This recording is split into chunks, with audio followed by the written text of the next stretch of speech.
Ever walked into a room full of strangers, desperate to make connections but utterly paralyzed by the thought of saying hello?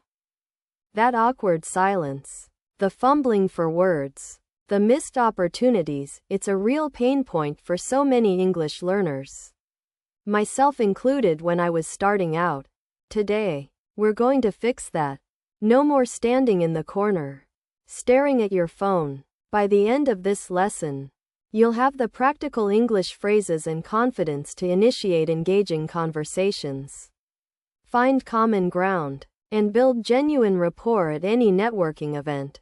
You'll learn how to approach someone, keep the chat flowing naturally, and even exit gracefully, leaving a lasting, positive impression. We're going to turn those cringy moments into confident connections. Let's dive into our first key phrase for breaking the ice. Hi, I don't think we've met. I'm your name. Simple, right? But incredibly effective. It's direct, polite, and immediately establishes a friendly opening. For instance, you could say, "Hi, I don't think we've met. I'm Alex. What brings you to the event today?" The second part, asking an open-ended question, is crucial because it invites a response beyond a simple yes or no, and immediately gets the other person talking. Remember, people love talking about themselves and their interests. So, instead of just waiting for them to ask you, prompt them. Try practicing that in your head. "Hi, I don't think we've met. I'm your name. How's the event going for you so far?" Quote, once you've broken the ice, the next challenge is finding common ground. This is where the phrase, "So, what do you do? What brings you here today?" Or if it's a themed event, "What's your experience with?" Topic of event comes in. Imagine someone tells you they work in marketing. You could follow up with, "Oh, interesting. What kind of marketing do you specialize in?" Or, "Have you always worked in marketing? Or did you start somewhere else?" These questions aren't intrusive. They're genuinely curious. They show you're listening and interested, which builds rapport. It's about finding that shared thread, that connecting point. Think of it like being a detective, trying to uncover clues about what you have in common. Have you ever been to an event and felt like the conversation was just going nowhere? This phrase is your secret weapon to turn things around. Now, how do you keep the conversation flowing without awkward silences?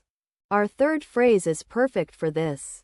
"That reminds me of," or, "speaking of which." These are fantastic transition phrases. If someone mentions a challenge in their industry, you could say, "That reminds me of a similar issue my company faced last year. We tried X, Y, and Z." Or if they talk about a new technology, "Speaking of new tech, have you heard about the latest developments in AI?" These phrases allow you to smoothly introduce your own experiences or interests, or pivot to a related topic, keeping the dialogue dynamic and engaging. It prevents the conversation from feeling like a Q&A session and makes it more like a natural exchange between two people. Don't be afraid to share a short anecdote or a relevant thought. And finally, the often dreaded goodbye. How do you end a conversation gracefully without just walking away mid-sentence? Try, "It was a pleasure speaking with you. Name. I should probably circulate a bit more, let you get back to your conversations. But let's connect on LinkedIn." This phrase is incredibly polite and professional. It acknowledges the enjoyment of the conversation, provides a valid reason for ending it, and crucially, offers a way to continue the connection. The "circulate a bit more" part is a universally accepted networking excuse. You can also add, "I wish you the best of luck with" something they mentioned. This shows you were listening. It's about leaving a good final impression, not just disappearing. How many times have you wanted to move on from a conversation but felt stuck? This phrase gives you the perfect out. So today we covered how to confidently initiate conversations with, "Hi, I don't think we've met. I'm your name." Quote, How to find common ground with, so. What do you do? What brings you here today? Quote, how to keep the conversation flowing with, that reminds me of, or, speaking of which. And how to exit gracefully with, it was a pleasure speaking with you.